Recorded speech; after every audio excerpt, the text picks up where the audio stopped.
Buenas tardes y bienvenidos una vez más al canal de YouTube del Instituto Cervantes de Leeds y Manchester.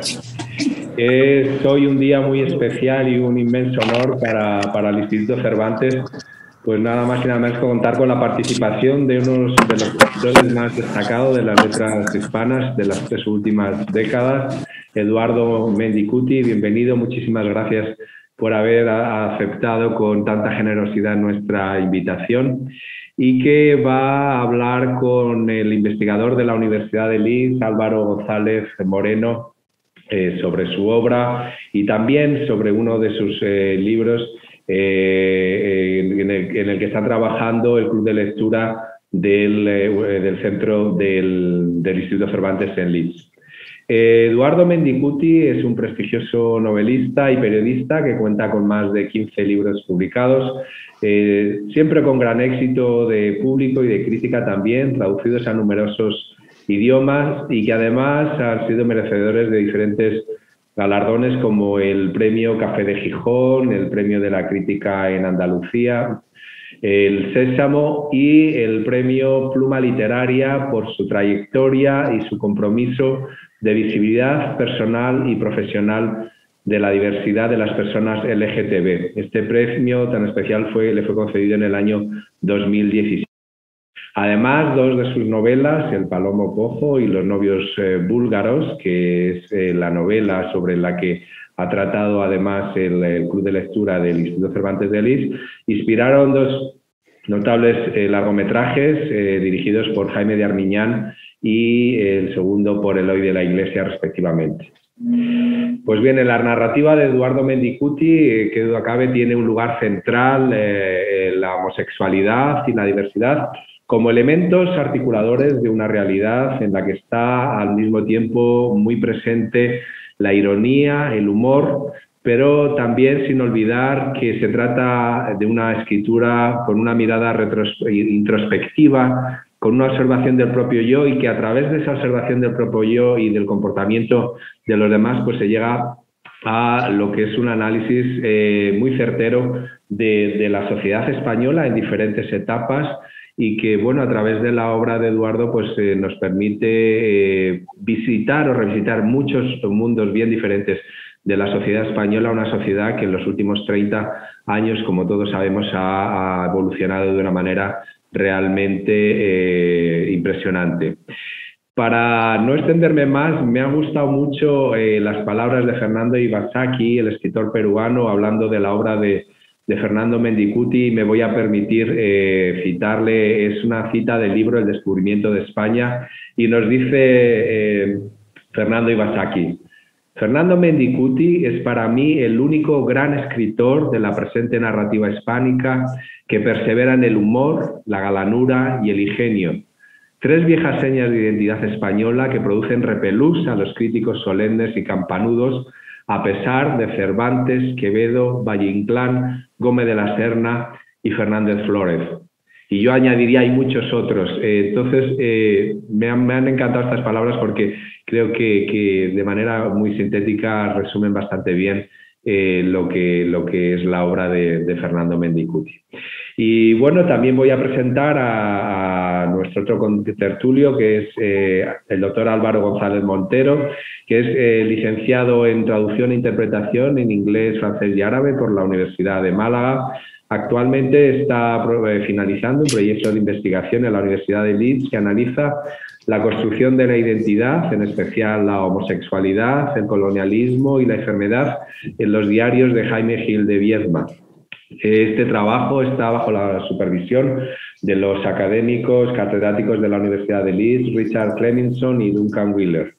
Sus intereses investigadores incluyen la generación española del 50, la teoría del diario, el colonialismo y el desarrollo de la identidad en la literatura. Álvaro, desde septiembre del 2020, es el coordinador del Club de Lectura del Instituto Cervantes de Leeds. Y bueno, pues gracias a su dedicación, a su pasión y al apoyo del trabajo de divulgación que hacemos de la literatura en castellano, bueno, pues Los participantes en el club han podido disfrutar de la obra de Juan Marsé, Carmen Laforet, Antonio Buero Vallejo y hoy, bueno, en este ciclo, Los novios búlgaros de Eduardo Mendicuti. Así que, sin nada más que añadir, muchísimas gracias, Eduardo, Álvaro, muchísimas gracias. También no quiero olvidar el apoyo muy encomiable de Romancero Books, que hace un trabajo también fantástico en la promoción de la literatura hispana y, bueno, y muchas gracias a todas las personas que nos están escuchando. Al final del diálogo vamos a tener la ocasión de formular preguntas a Eduardo Mendicuti. Lo pueden hacer directamente o lo pueden hacer también a través del chat como más gusten. Así que muchísimas gracias de nuevo y que disfruten de la velada. Muchas gracias, Pedro. Buenas tardes, Eduardo, y muchas gracias de verdad por aceptar esta invitación. En nombre de todos los miembros del Club de Lectura, de verdad que estamos muy contentos de poder tenerle con nosotros esta tarde. Nuestro Club de Lectura se reúne cada par de semanas y lo que hacemos es comentar varios capítulos del libro que estemos tratando. Y durante este trimestre pues, hemos estado tratando su novela, Los novios búlgaros, publicada en 1993. Y nos ha traído muchos momentos de risa. La verdad que muchas veces nos hemos reído mientras la comentábamos porque es verdad que es muy graciosa, pero también debates muy interesantes acerca pues, de la literatura gay, del amor en general y del amor gay en concreto y de la sociedad española en los años 90, ¿no? Y mis preguntas pues van un poco acerca de esta novela y también de su vida literaria en general. Entonces, en primer lugar, tengo curiosidad por cómo se le ocurrió la idea de esta novela, de un triángulo amoroso, ¿no? Entre un caballero madrileño gay de mediana edad y un inmigrante búlgaro y la mujer de este inmigrante búlgaro que también se ve envuelta en esta relación. Pues no es que se me ocurriera, es que yo lo viví, ya que vamos a dar de más vueltas. De hecho, a alguien con muy mala idea le preguntó a alguien, pero bueno, ¿esta novela es inventada o es verdad? Y le dijo, no, es inventada un 3%. Digo, vaya por Dios. No, pero ahí se mezclan esas cosas, es decir, las cosas que uno vive con las cosas que uno imagina para una novela, porque una vida no es una novela, es decir, uno no puede escribir una novela con una vida, la novela tiene sus propias reglas y aunque la materia prima sea más o menos autobiográfica, tienes que manipularla para escribir o para montar una historia narrativamente coherente. Si no, la vida no tiene coherencia narrativa.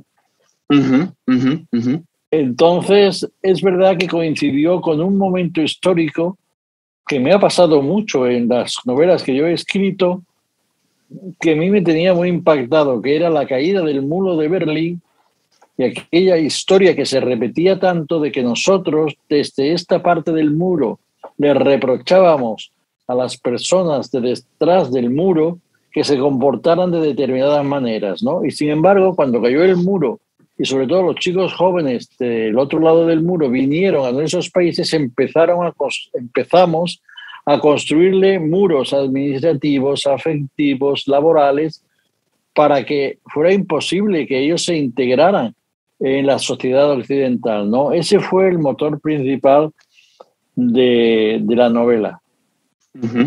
Esa idea, la idea de que nosotros exigíamos mucho y éramos incapaces de ser generosos. Y es muy interesante esta idea de la generosidad, porque Daniel Vergara, el protagonista, no está como obsesionado con esta cuestión de que él tiene que ser un caballero y ser muy generoso, por tanto. Y sin embargo, a veces como que toma algunas decisiones que parecen que no casan bien con esta idea de ser un caballero, ¿no? Hombre, además es un ser humano y tiene debilidades humanas que son egoístas. Claro. Pero vamos, su meta es ser siempre que pueda generoso. Lo que pasa es que ser generoso es peligroso, es arriesgado.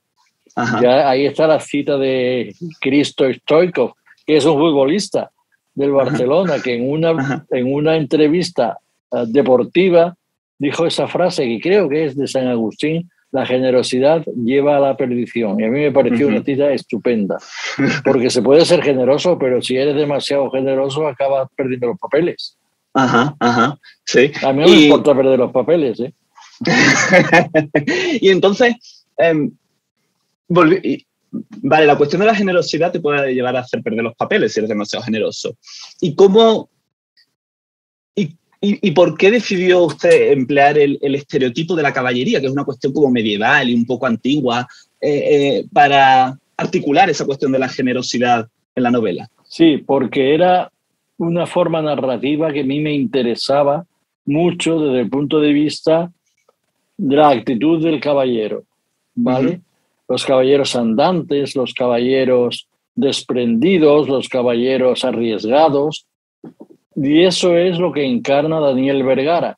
Y para la encarnación de ese personaje venía como anillo al dedo la forma narrativa de los libros de caballerías. De hecho, los capítulos del libro tienes todos enunciados que recuerdan los enunciados de los libros de caballerías. Y hay otra cita al principio del libro que es de Ramón Llull, que yo me tomé la libertad de modificarla y creí que nadie se iba a dar cuenta, pero hubo alguien muy listo que se dio cuenta, pero bueno. La modifiqué para que me viniera bien. Claro. Claro, porque de eso se trata, ¿no? Como de modificar la realidad, como usted decía antes, ¿no? Sus propias experiencias para que le venga bien a la narrativa de la novela, ¿no? Sí, de eso se trata. Y entonces, de vuelta a la generosidad, Daniel se esfuerza mucho por ser generoso y caballeroso, ¿no? Con Kirill. Pero una cuestión que ha salido bastante en el club de lectura es que es esta idea de que la relación entre ellos dos no parece del todo correspondida, o solo es correspondida parcialmente. Y el planteamiento de hasta qué punto Daniel es víctima de una especie de engaño por parte de Kirill, o de verdad Kirill quiere a Daniel. A ver, es una relación desigual. Pero debo decir, en honor a la verdad, que el personaje de Kirill es absolutamente leal, es absolutamente bueno con Daniel, aunque luego la supervivencia le lleve a cometer desmanes, ¿no? Y ponga en peligro a Daniel, que lo pone constantemente, y el otro lo acepta, porque está como una cabra. Pero como una cabra enamorada. Pero de verdad que yo en mi vida he visto, ahora ya voy a hablar de cuestiones muy personales, en mi vida he visto a una persona más leal, más fiel y más capaz con mayor capacidad de entrega que el personaje en el que está inspirado Kirill. Debo de decir que lo puso en peligro, de verdad. Yo tuve un momento de lucidez extrañísima que no acepté una oferta del personaje real que me ofreció comprarme un piso, porque me lo ofreció comprármelo con dinero de yo qué sé qué. Y la policía intervino. Y la policía cuando intervino y se vio quién había comprado piso, no sé qué, lo metió todo a la cárcel. O sea que yo habría terminado en la cárcel. Menos mal que ahí estuve lúcido. No sé por qué. Desde luego. Muy bien. Y vale, y entonces, de nuevo con la generosidad, ¿no? Y usted hablaba antes de los muros que que después de haber caído el muro de Berlín, se levantaban ciertos muros dentro de España en concreto para estos inmigrantes que venían. Y eso me hace pensar también en los muros que las personas homosexuales tendrían en la época. ¿Y cuáles eran los puntos en común entre los inmigrantes y los homosexuales? Bueno, a ver, este país, y cuando digo este país, digo España, ha cambiado enormemente en los últimos años. No demasiado, o sea, no tanto como pareciera. Ahora mismo, a caballo de ciertas ideologías, están naciendo brotes homófobas, agresiones homófobas, cosas que hace 20 años no se permitían. Estaban como apocados, como que pensaban que ser homófobos en aquel momento era de catetos, pero ahora se han envalentonado, ¿no? Ahora hay más armas de defensa, ¿no? Entonces, tenías que defenderte como podías. Y, a ver, la sociedad búlgara, que es muy especial, no sé si habrá búlgaro entre los oyentes, pero que es mucho más comprensiva de lo que parece. La novela causó un cierto alboroto en Bulgaria, ¿no? Pero recibí algunas manifestaciones de apoyo que yo mismo me quedé asombrado. Bueno, de hecho, voy a contar una historia. Cuando yo escribí la novela, la escribí para mí, es decir, yo no se la enseñé a nadie, algo que hago siempre, pero ni siquiera al personaje en el que está inspirado Kirill. Pero un día él apareció en casa con un perrazo enorme, empezó a eso y vio el montón de folio y me dijo, ¿esa es tu novela? Le digo, sí. ¿Y de qué trata? Entonces yo ya, claro, me vi entre la espada en la pared y se lo dije. Y él se puso nerviosísimo, empezó a dar vueltas. Pero se paró de pronto, dijo, vale, da igual, tú esto lo has trabajado mucho y tienes que publicarlo, ya me las apañaré. Luego estaba muy orgulloso, pero durante un tiempo vivió verdaderamente en pánico. Pero sin embargo yo creo que aunque a la sociedad búlgara la novela le llamó la atención, no estuvo especialmente hostil, no la estuvo. Primero apareció en un periódico búlgaro por entregas y después cuando ya se tradujo al búlgaro, pues ya apareció en las librerías búlgaras. Sí. Y hay algo entre los búlgaros y los españoles, homosexuales o no, pero sobre todo homosexuales, que les une. Y es una cierta sensación de, ¿cómo diría yo?, de marginalidad. Una sensación de marginalidad social o de marginalidad social los une mucho. Y a mí me pareció admirable en el caso de los chicos esto, que hay de todo, ¿no? Porque hay algunos que son un poco piratas, pero hay otros verdaderamente entregados y generosos a pesar de las circunstancias horribles que les tocó vivir. Interesante. Y habla usted de la recepción que tuvo la novela en Bulgaria, que fue relativamente positiva para lo que esperaba. ¿Y cuál fue la recepción en España en la época? Bueno, en España fue un poco lío. Por una parte, la novela salió en diciembre. Se vendió enseguida 3 ediciones. Todas las locas del país compraron la novela. Y estuvo bien, las críticas fueron buenas, estuvo bien. Sin embargo, hubo críticas en el sentido de que como es el humor el que campea en la novela, era una visión frívola de un asunto serio. Y yo no estoy de acuerdo con esas cosas. A mí me parece que el humor es un arma de defensa, de combate y de, yo qué sé qué, de actitud ante las adversidades valiosísima. Para eso los gaditanos tenemos mucha experiencia, ¿no? Los gaditanos nos da pudor, nos da vergüenza contar nuestras penalidades y enseguida echamos manos del humor, ¿no?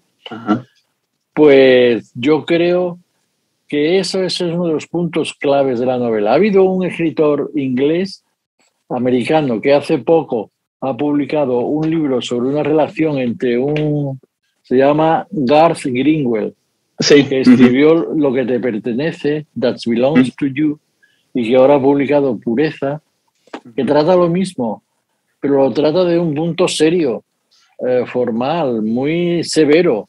Naturalmente hay gente que considera mucho más valiosa este tipo de novelas que la que yo pueda escribir. A mí me parece injusto. Pero bueno, ¿qué voy a decir yo? Pero, a ver.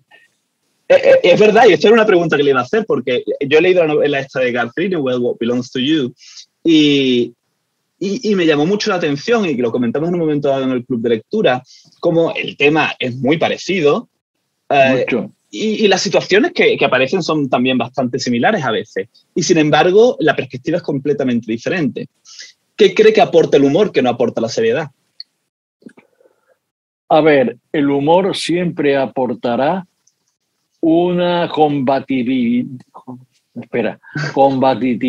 o como se diga eso, Sí. que la seriedad parece que aporta, pero que es mucho más frágil. Es mucho más frágil. El humor es mucho más eficaz. Y sin embargo, es mucho menos apreciado, al menos en la literatura contemporánea, en contra de lo que es la literatura española. La literatura española ha tenido siempre una columna vertebral donde el humor ha sido fundamental. No sé por qué, en un momento determinado el humor está peor visto. La gente tiene dificultades para entrar a través del humor en la verdadera seriedad de lo que se cuenta, en las verdaderas escalas de seriedad que contienen las novelas de humor, ¿no? Hombre, el humor es muy diferente. Hay un humor blanco, hay un humor inservible, hay un humor combativo, hay un humor arriesgado, hay un humor incluso peligroso. Sí. Y esa clase de humor es la que de verdad a mí me interesa. A lo mejor si alguien lee mis novelas les parece que no, pero bueno, no es culpa mía. Sí, digo yo. No, y tiene toda la razón, porque en muchas ocasiones hemos hablado esto en el Club de Lectura también, como con la apariencia humorística que hace pues eso que te rías, en el fondo se están tratando temas bastante dramáticos y bastante serios. Así que sí, estoy completamente de acuerdo con usted. Al mismo tiempo, hay ciertas personas que opinan, ¿no?, como que hay una delgada línea entre el humor y la incorrección política. Y hay personas que... perdone. No. Hay personas es que piensan es uno que... de los riesgos. Sí. Es uno de claro, los que riesgos, es fácil ofender con el humor. Teniendo en cuenta lo que es ahora la corrección política, que a mí me está empezando a ponerme enfermo. Porque tú puedes ser incorrecto políticamente hablando y estar justo poniendo el dedo en la llaga. Ajá. Entonces... Pero la gente últimamente se ha vuelto muy sensible, muy suspicaz. Ajá. Entonces es complicado usar el humor y que la gente no se enfade. Siempre habrá alguien que se enfade, pero bueno. Ajá. Sí, porque una cuestión no es como en la novela, en concreto Los novios búlgaros, hay cierta parte del humor que se basa en estereotipos, en los estereotipos de los gays de clase media, por ejemplo, ¿no? Sí. Y claro, ¿cree que hay un fondo de verdad en esos estereotipos? Sí. Es verdad, los estereotipos siempre tienen una base de verdad y hay que saber detectarlos y utilizarlos.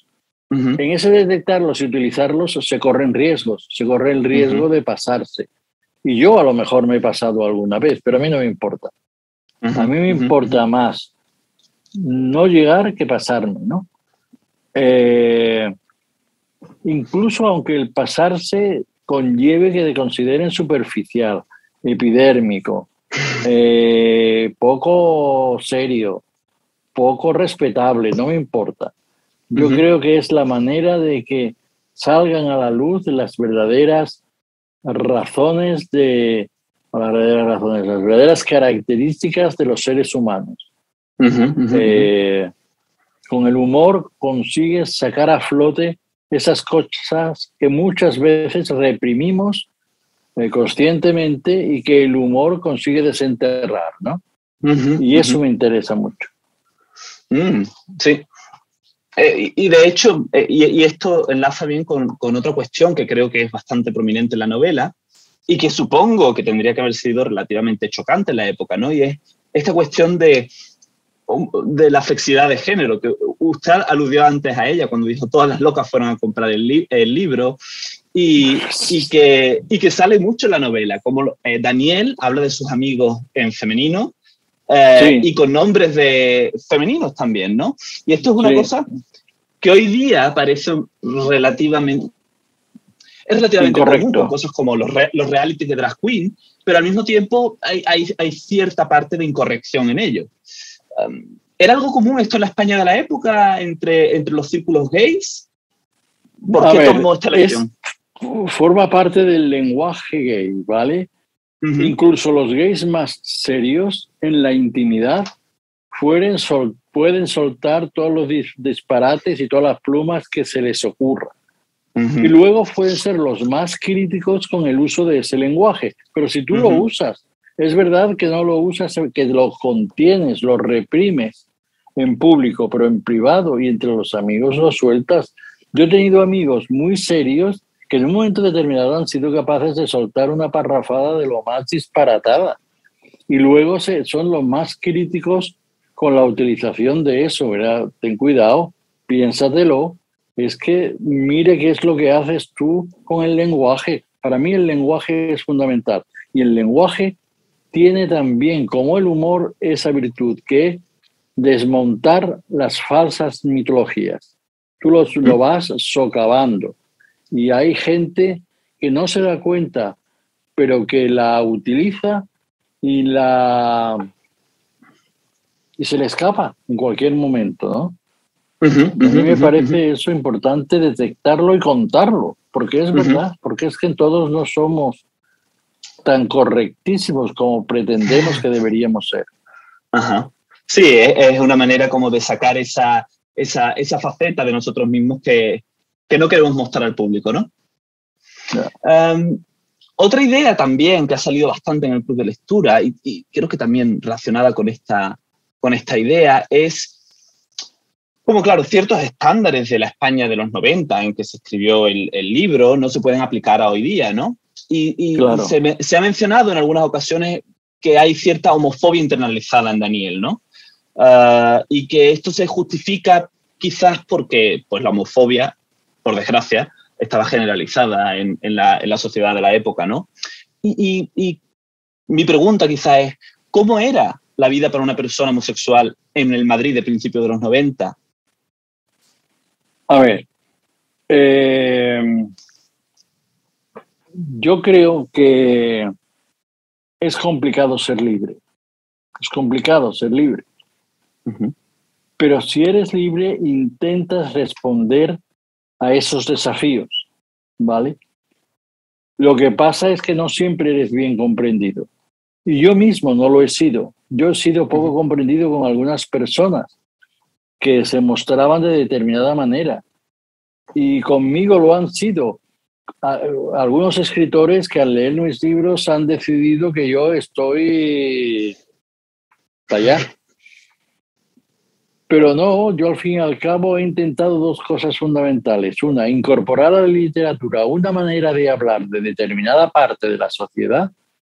Y la otra, la visión que una parte importante de la sociedad, por marginada que esté, necesita contar para que la relación de la historia, de lo que somos en este país durante los últimos años quede completa. Y ese país no será un país sano hasta que no se reconozca de verdad las diferentes expresiones y las diferentes maneras de ser. Y la represión de esas expresiones de diferente manera de ser nos hace enfermos. Estoy convencido. Sí. Y usted ha vivido esa represión en su propia literatura, digamos, ¿no? Por sus primeras dos obras, Tatuaje y Ceniza, fueron censuradas, ¿no? ¿Cómo? Sí, por el gobierno franquista. Pero mira, deberé decir que ahí fue más por razones de temática que de expresividad.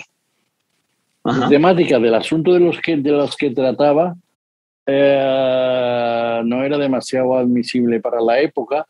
Y lo que pasa es que en aquel momento que se estaba muriendo Franco, ya la censura se suponía que no era obligatoria la censura, que no te prohibían las cosas, sino que te dejaban que tú hicieras lo que quisieras o que la sometieras voluntariamente. En el caso del Tatuaje, que ganó el premio Sésamo, fueron los linotipistas de la empresa, de la imprenta, los que fueron al director a decirle cómo vamos a publicar esto, que nos vamos a quedar sin trabajo. Y entonces el director de la editorial la mandó a censura y allí se recibió un informe demoledor. Y a mí me mató, porque yo había visto las galeradas, había visto las pruebas de imprenta. Era mi primer libro y de repente aquello no pudo salir y nunca se ha publicado. Entre otras cosas porque yo he leído el libro y reconozco lo que dices. Reconozco esos rasgos de homofobia interiorizada que yo debía tener entonces y que ahora creo que no tengo. Porque no solamente ha cambiado el país, hemos cambiado las personas. El país ha cambiado mucho y las personas también. ¿Cuál era el argumento de tatuaje, ya por curiosidad? Era un disparate, pero muy entretenido. Era 2 amigos, uno de ellos se iba a Londres, ya ves tú, y el otro se quedaba en España, pero acababa yéndose a Londres a buscarle. Y entonces rememoran la historia entre ellos dos. En esa historia hay mezclas de drogas, por supuesto de homosexualidad, de toda la vida y por haber. Y le gustó mucho al jurado. A mí me pareció un disparate, pero bueno. Sí, puede ganar el premio Sésamo, ¿no? Sí, sí. Y formalmente era lo que entonces se entendía por vanguardista. De hecho, la novela está escrita sin puntos ni comas, a 2 columnas, bueno, una locura. Y el jurado era estupendo. Yo recuerdo esa noche como una de las mejores noches que yo he tenido en mi vida. Sí. Porque yo creí que aquello no iba a ninguna parte. Claro, sí. Muy bien.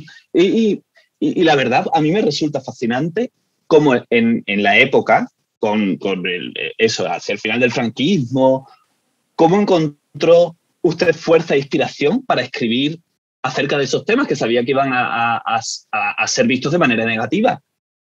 ¿Cree que la censura le dio esa fuerza? O quizá no la censura necesariamente, pero como precisamente esa negatividad social le dio fuerzas para escribir, ¿o de dónde salía? Sí, yo era un insensato. Es decir, era un insensato. Y simplemente, cuando pasó del Sésamo, decidí una cosa, que yo no podía escribir si no escribía lo que quería. Entonces, pasé muchos años sin escribir porque yo quería escribir lo que yo sentía, las ganas de escribir. Luego ya me solté. Me importó. Y la verdad es que he tenido unos cómplices estupendos, sobre todo antes, que han sido mis editores. Los editores de Tusquets me acogieron estupendamente, incluso en la colección principal, y me dieron el mismo apoyo, la misma promoción que cualquier otra novela. Yo he respondido regular, pero si no fuera sido por ellos, yo no habría podido seguir adelante, a pesar de que hubo una época en España en que escribir una novela gay se puso de moda. Pero claro, era un autor por editorial. Las editoriales no amontonaban editores gays, porque aquello sería un jolgorio. Bueno, yo tuve la suerte de caer en Tusquets y funcionó bien. Sí. Muy bien. Y hablando un poco más de la cuestión de la censura, también quiere mencionar la cuestión de la autocensura, ¿no? Porque una cosa que nos pasa a todos cuando nos ponemos a escribir es el planteamiento de cuando lo lea alguien, ¿qué va a pensar de mí? ¿Cómo ha manejado usted esta cuestión de la autocensura a lo largo de los años? Vamos, a mí eso no me ha importado. Porque si me hubiera importado no habría escrito 2 palabras. Es decir, si a mí me llega a importar lo que pensaban de mí por lo que yo escribo, no había escrito 2 palabras. Así que eso no me ha importado por insensatez, pura insensatez. Bendita insensatez. Pero yo descubrí que aquello servía para sacar a flote muchas cosas que mucha gente sufría en privado y sufría sin poder contarlo. Y para mí lo más gratificante de todo ha sido descubrir de vez en cuando a algún lector que me ha agradecido algún libro porque le ha servido. Eso ha sido para mí lo más gratificante. No que las novelas estén mejor o peor, que algunas están mejor y otras están peor. Pero no me ha importado eso. A mí descubrir en partes diferentes de Europa, por ejemplo, en las novelas que han sido traducidas, que hay gente que me preguntaban si yo era autor de esas novelas y me daban las gracias por las novelas porque eran novelas de cabecera para ellos. Eso para mí ha sido lo más gratificante. A partir de ahí, yo ya escribo lo que quiero. Pero lo que quiero en todos los sentidos, no solamente por escribir sobre lo gay, sino por escribir sobre lo no gay. Cuando yo empecé a escribir, hubo quien me dijo, vale, escribes muy bien, pero ahora para que seas un buen escritor tienes que escribir de otras cosas. No le hice ni pajolero caso. Y ahora me ha pasado al revés. He sacado una novela al principio de la pandemia que la pobre ha tenido muy mala suerte, que se llama Para que vuelvas hoy, que casi no es gay. Y entonces hay gente que me ha reprochado que haya abandonado lo gay. Tampoco me importa. Es decir, yo escribo lo que quiero y como quiero y desde el punto de vista que quiero. Es lo único que me interesa. Sí, de hecho esta cuestión de las etiquetas es como una cosa... Eso importante en su literatura en concreto, porque dice abiertamente que escribe literatura gay o que ha escrito, aunque este último libro quizá dice que no es tanto así. ¿Por qué cree que es importante etiquetarse? Para mí la etiqueta es importante. O sea, es decir con claridad lo que uno es y lo que uno hace. Punto. No tiene por qué esconder nada. Y segundo, cualquier persona tiene que poder identificar en cualquier sitio algún libro con el que pueda sentirse identificado. Y sin la etiqueta, esa identificación es mucho más difícil. Yo con eso, repito, me siento más que satisfecho. Y no me importa que los reconocimientos públicos lleguen o no lleguen, me da igual. Pero los privados de aquellas personas a las que yo pueda ayudar o pueda haber ayudado me resultan mucho más satisfactorio que cualquier otra cosa. Y bueno, ¿y qué le diría usted entonces a estas personas que opinan que toda literatura o que la literatura la buena literatura tiene que apelar a cierta universalidad? A ver, el problema es la universalidad. El problema es que pensar que porque un libro trate temas gays ya no es universal. ¿Qué dices? Entonces yo tengo problemas con la literatura heterosexual que a mí no me afecta directamente porque para mí no tiene valor universal. Claro que lo tiene. Pues tú haz lo mismo, enfréntate a la literatura sin prejuicios. Valora la literatura, no valores ni la temática ni aquellos asuntos que trata. Es difícil, ¿eh? Porque hay gente que se refugia en a mí eso no me interesa. Pues eres un burro. Es como si yo dijera, a mí Madame Bovary no me interesa porque trata de una señora que se acuesta con otro que no es su marido. Pues mira, no. A mí Madame Bovary me interesa a pesar de eso.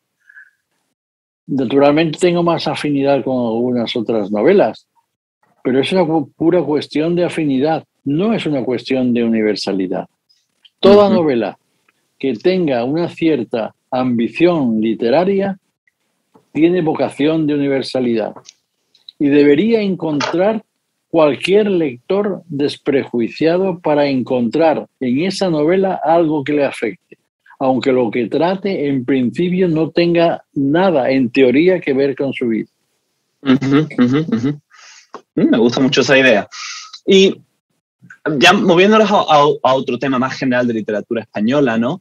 España, ya lo hemos mencionado, ha vivido una transformación radical respecto al colectivo gay, ¿no? Y aunque la homofobia sigue existiendo y como muestra, pues ha habido ejemplos de violencia recientes, sí que hay una mejor cobertura legal, ¿no? Al menos desde la antigua ley franquista de vagos y maleantes y todo esto. En cuestión literaria, ¿cree que la literatura española gay ha tenido una evolución así de positiva? ¿O cree que podría ser más amplia o diferente? A ver, durante muchos años la literatura gay o que trataba de temática gay siempre tropezaba con los mismos obstáculos. Se veían a los gays desde fuera. Siempre eran degenerados, siempre eran dignos de castigo, siempre, si no, no se podían sacar. Poco a poco, el gran triunfo de la literatura gay ha sido libremente elegir personajes que no tienen por qué ser ejemplares, porque no hay por qué ser ejemplares siempre, pero sí iguales que los demás. Esa es, creo yo, la gran conquista de la literatura gay, y ha conquistado eso. Ahora, yo no lo sé, yo el otro día lo dije en algún lugar. La vida cuenta de cómo se está comportando la sociedad, cierta parte de la sociedad en este momento, a lo mejor llega la hora de que la literatura gay pase a ser más combativa de lo que ha sido últimamente. Porque últimamente, justo por esta idea, hemos olvidado de que la literatura gay tiene que ser combativa. A veces basta con que aparezca para que la palabra combativa se tenga sentido utilizarla, ¿eh? Esta literatura está aquí y es combativa. Pero otras veces hace falta un punto más para que no se envalentonen los otros. Es que no tienen derecho a envalentonarse. Envalentonarse, sí. ¿Sí? Yo tengo las palabras hoy drabucas. Sí, estoy completamente de acuerdo. Y entonces, respecto a temas, ¿qué temas le gustaría ver tratados en la literatura actual que no está viendo? ¿Cree que hay alguno más allá de lo mero combativo? A ver, a mí me interesa llegar a lo que yo no pretendía expresamente, la verdad es que nunca lo he pretendido expresamente, pero siempre estaba en el fondo. Es decir, que los personajes gays de mis novelas, con su lenguaje y con sus experiencias, formen parte de la sociedad que vivimos, en igualdad de condiciones con los demás, que no sean marginados, que no estén menospreciados, que no sean objeto de burla. No. O sea, te puedes reír, claro, ¿por qué no? Pero que no sean un apartado risible. No. Es decir, los personajes tienen la misma dignidad que pueden tener cualquier personaje heterosexual, o pueden no tenerla, ¿eh? Es decir, yo no admito, no propugno que todos los homosexuales sean ejemplares. No tienen por qué ser ejemplares. Tú tienes derecho, aunque seas gay, a no ser ejemplar. Tienes derecho a equivocarte. Tienes derecho a meter la pata. Tienes derecho a ser miserable, aunque seas gay. Que la sociedad lo admita lo mismo que admite, en general, un personaje igual heterosexual en cualquier otra novela. Eso es lo que yo creo que nos falta por conquistar, esa igualdad de trato, esa igualdad de criterio a la hora de valorar una novela de contenido gay o de como se llame. Yo no tengo ningún problema con las etiquetas, pero vamos, prefiero emplear la expresión contenido gay o prefiero emplear otra especie. Muy bien. Y ya como última pregunta, ya así más ligera, ¿nos podría recomendar algunos de sus libros, gays o no, favoritos en español? ¿En español? Sí, en español se puede ser. A ver, las obras completas de Cernuda. Son estupendas. A ver, alguna novela de Goytisolo. A ver, alguna novela de, ¿cómo se llamaba este hombre? Rafael Chirves. Tiene alguna novela espléndida. Alguna novela, incluso las memorias de Terence Moix, que escribió mucha novela absurda, pero tiene algunas memorias personales verdaderamente conmovedoras. Los diarios de Jaime. Sí, por supuesto. En fin, ahí hay algunos cuantos libros. A mí me gusta mucho, por ejemplo, algunos libros de ¿cómo se llama este hombre? De Valenciano. Sí, ya había terminado yo mis preguntas y ahora vamos a abrir paso a los espectadores por si quieren hacer alguna pregunta. Creo que veo alguna mano. Rob.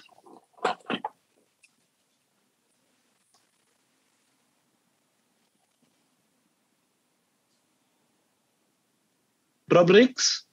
Sí, aquí hay una pregunta en el chat, Álvaro, si quieres formularla, de Luis López. Voy a leer la del chat. Dice, hubo autores previos al franquismo, como Álvaro Retana, que iniciaron este humor del que hablábamos antes. ¿Lo siente así, Eduardo? ¿Cree que recogió el testigo de aquella generación? A ver, eran unos autores sometidos a la época a pesar de que eran atrevidos. Pero claro, como eran atrevidos tenían que contenerse. No sé, a mí me divierte mucho pero reconociendo que me divierten en la época en la que escribieron esas novelas. Y los títulos son estupendos, son especialmente arriesgados. No me siento especialmente heredero de esos autores. Yo creo que les falta verdaderamente naturalidad.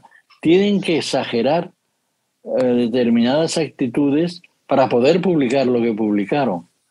Y eso que contaban con, no sé, con un cierto ambiente favorable, ¿no? Yo los he leído y me han parecido divertidos y me han parecido realmente gratificantes contar con ellos como precedentes, ¿no? Pero no me siento especialmente heredero de ellos, no. Muy bien. Es que yo creo que a la literatura gay española les ha faltado siempre naturalidad. Es decir, el poder contar lo que quieras contar con humor o sin humor, pero sin sentirte obligado a hacerlo de determinada manera para resultar aceptable. Muy bien. Y Eduardo, preguntan también si sería posible continuar con un par más de recomendaciones literarias de las que usted estaba compartiendo con nosotros. ¿Qué es lo que está leyendo ahora mismo, por ejemplo?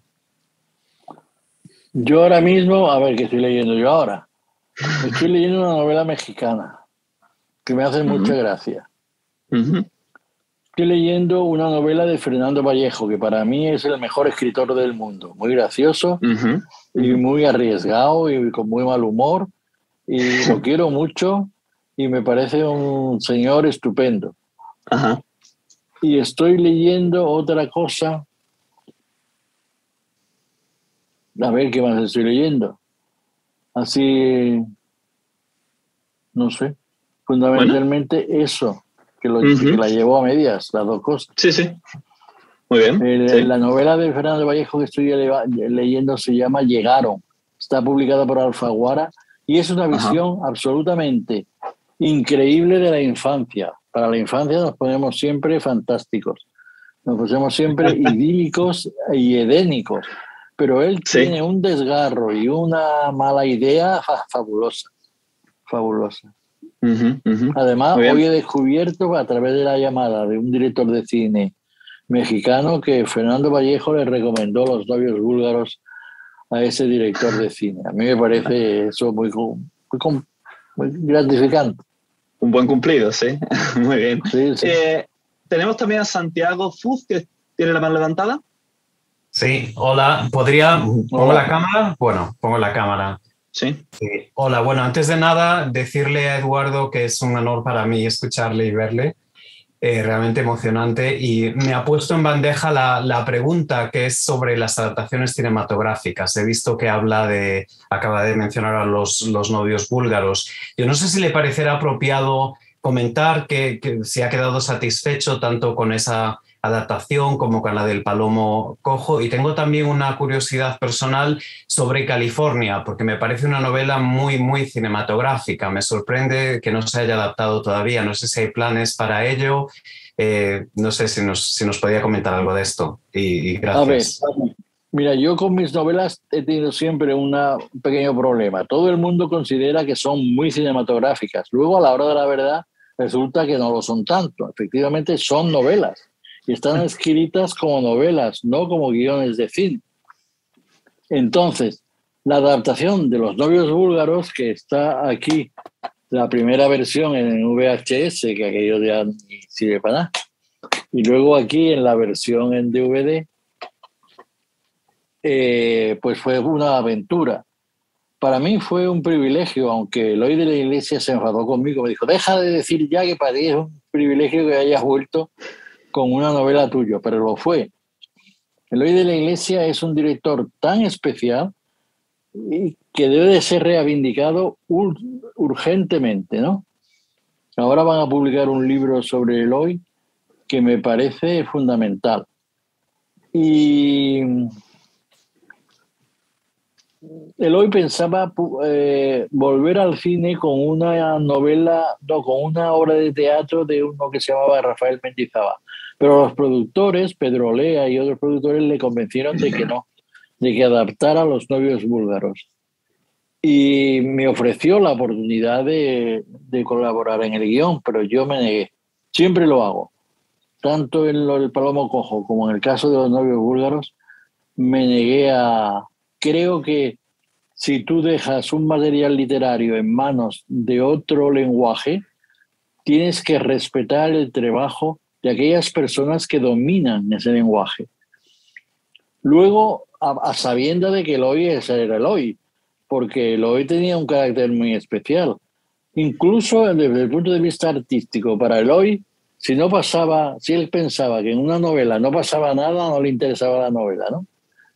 Y entonces en el guión de Los novios búlgaros, pues unas cosas rarísimas, que en las novelas no están. Y yo cuando vi la novela por primera vez empecé a sudar como un botijo, porque la novela no tiene, por ejemplo, no tiene escenas de sexo explícita, pero la película empieza con una escena de sexo absolutamente explícita. Y yo sudaba. Y luego salí mucho con Eloy por ahí para promocionar la película. Fuimos a festivales de cine, y Eloy el pobre hombre estaba muy frágil desde el punto de vista físico, aunque era muy lúcido y era muy combativo y era muy... Eso, pero físicamente era vulnerable. Y a mí me llamaba mucho la atención. Pero él fue capaz de defender la novela muy bien. Luego se inventó la mitad de la novela para poner en la película cosas que fueran llamativas. Por ejemplo, toda esa historia que aparece. Yo es que a veces confundo ya lo que pasa en la película con lo que pasa en la novela. Toda esa historia del ¿cómo se llama eso? Del comercio de uranio. Yo que sé, una cosa muy rara que se inventó con los chicos búlgaros no tenía ni pies ni cabeza. Los chicos búlgaros con unos maletines llenos de uranio, que no tenían ningún sentido, pero aquello era cosa. Y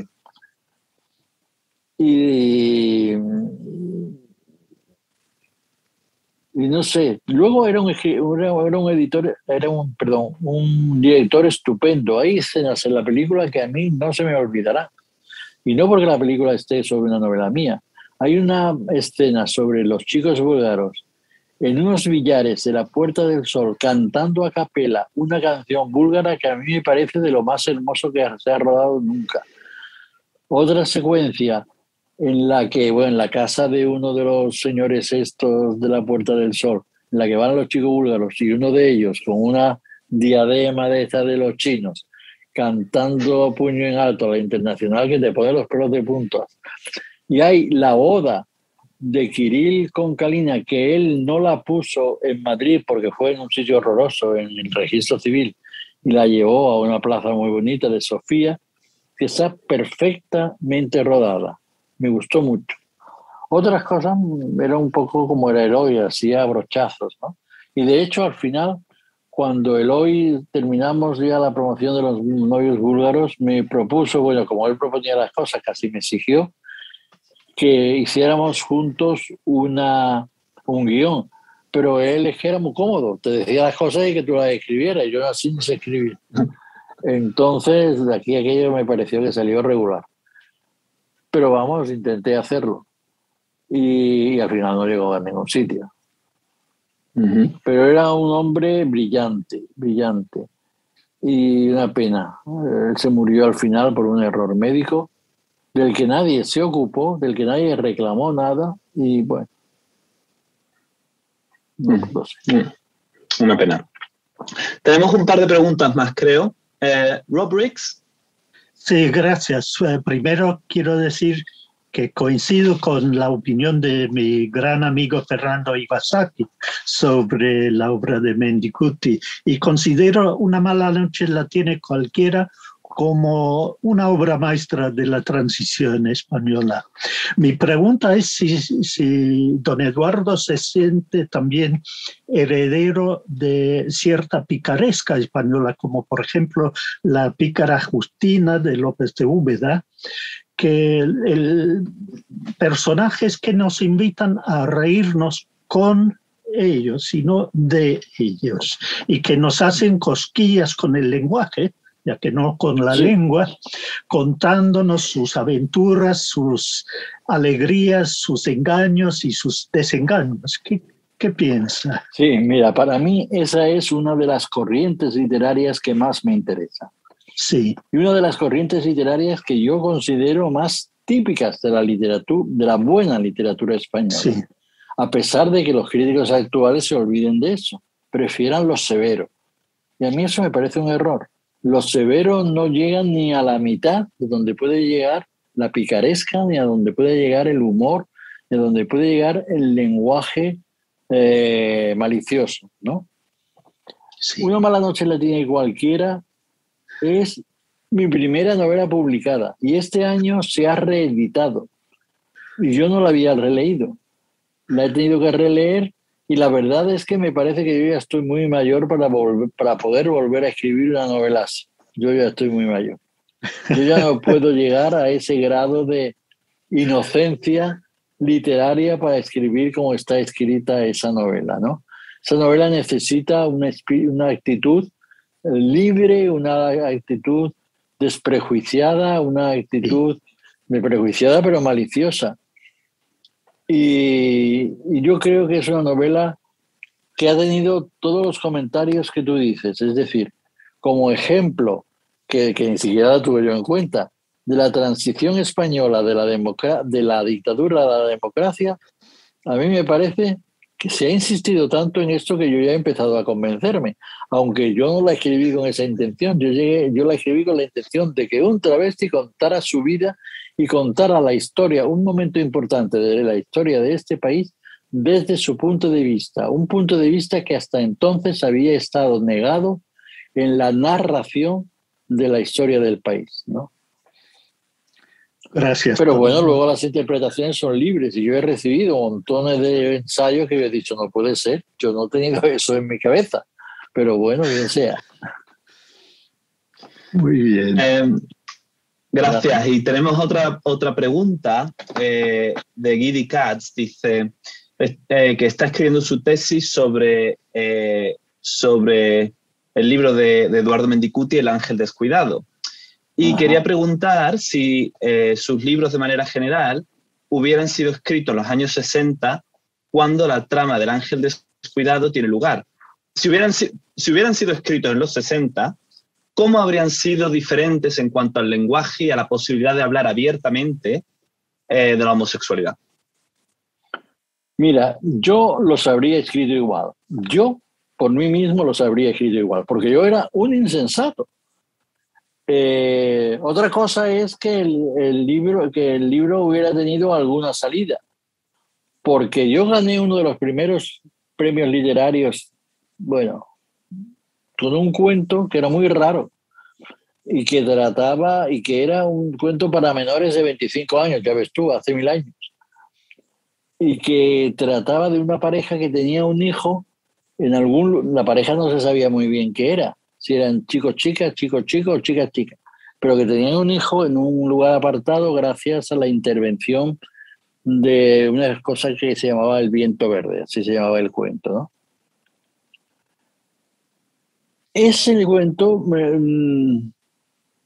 ganó el premio, pero luego a la hora de la oportunidad que yo tuve de explicarlo, me tuve que contener porque me obligaron a contenerme, porque yo a la hora de explicar el cuento no tuve ningún tipo de cortapisa y expliqué lo que era el cuento y la redacción de la revista que convocaba el premio me dijeron, hombre, esto cámbialo, y yo, imbécil de mí, lo cambié, que no debería haberlo cambiado. Pero no, era distinto, no tanto en lo que yo hubiera escrito como en lo que a mí me habrían dejado escribir en algún momento.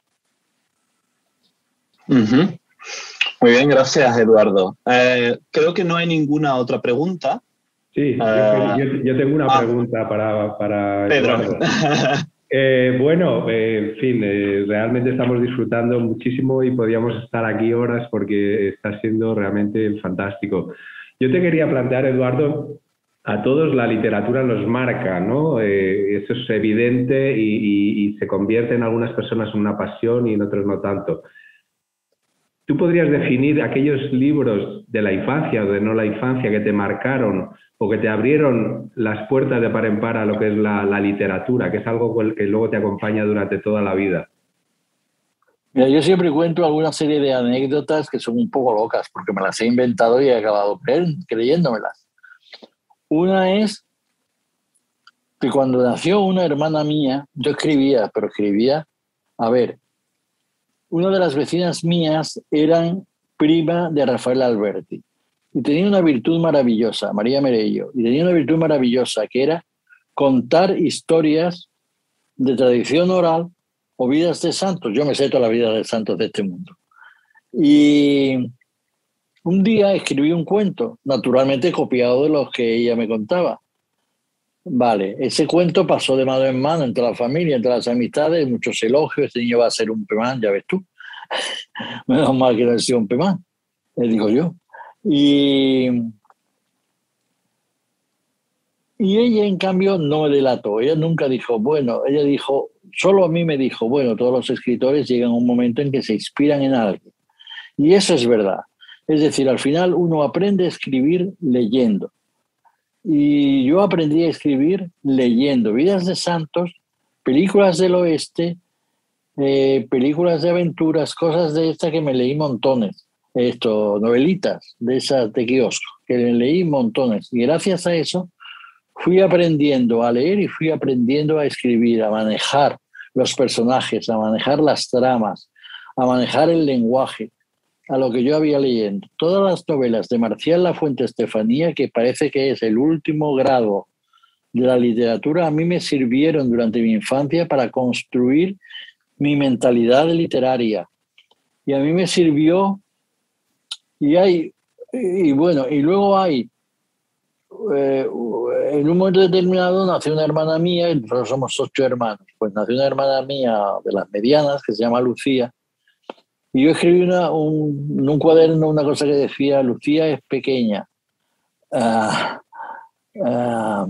morena, suave, en fin, era Platero y yo, pero no ponía que era, parece toda de algodón, era Platero y yo, y también recibió muchos elogios, pero yo sabía que aquello era Platero y yo. Y después recuerdo perfectamente el primer libro que me regaló mi padre, que me lo trajo de Madrid.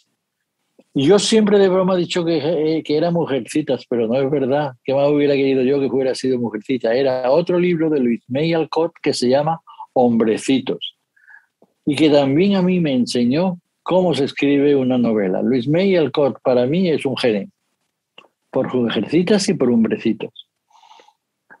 Y luego ya pues me fui creciendo y ya tuve acceso a la literatura que teníamos acceso en aquellos años, que no era toda la que se escribía en el mundo, y luego poco a poco pude tener acceso a las novelas o a los autores que teníamos prohibidos. Ya los he dicho antes, Genet, Truman Capote, Giorgio Bassani, en fin, esa serie de autores, el inglés, ¿cómo se llama este? Edward Morgan Foster, en fin, este tipo de autores que trataban temas homosexuales de otra manera, ¿no? Y para mí esos personajes han sido fundamentales. Luego ya llegaron Joe Wharton y han llegado otros personajes, ¿no? O los argentinos, Manuel Puig y otros escritores así, ¿no? Pero mi origen literario está en novelitas de kiosco del oeste y en novelitas de kiosco de... ¿Cómo se llama eso? Sí, las colecciones de kiosco de toda la vida. Sí, de kiosco, bueno, que yo iba al kiosco y las cambiaba cuando pero... era chico. Sí. Y ahí aprendí yo a leer, a contar. Ahí. De ahí la importancia de la literatura oral, ¿no? Y lo que comentas de contarles a los cuentos a los niños, que los niños tengan contactos con los libros. Bueno, pues suena un poco como básico, no, pero es que es fundamental y es importantísimo. Por eso en el Instituto Cervantes tratamos dentro de lo posible tener siempre un programa de literatura infantil, porque cómo eso cambia la vida de las personas. Y ni siquiera demasiado infantil. A mí la literatura infantil, Pedro, te digo la verdad, me pone un poco nervioso. Aunque yo creo que ahora las novelas infantiles ya son más listas que yo.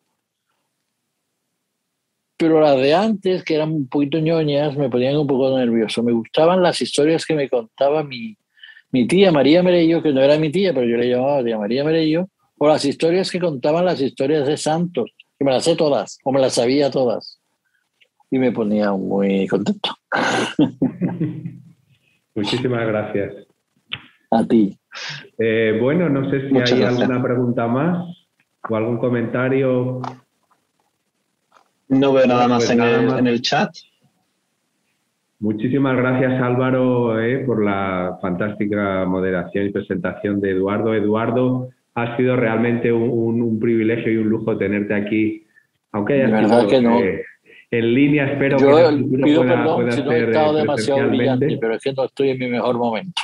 Muchas gracias, Eduardo. Realmente ha sido, y yo creo que compartimos todos el mismo sentimiento, muy emotivo y muy interesantísimo. Muchísimas gracias, de verdad, de corazón.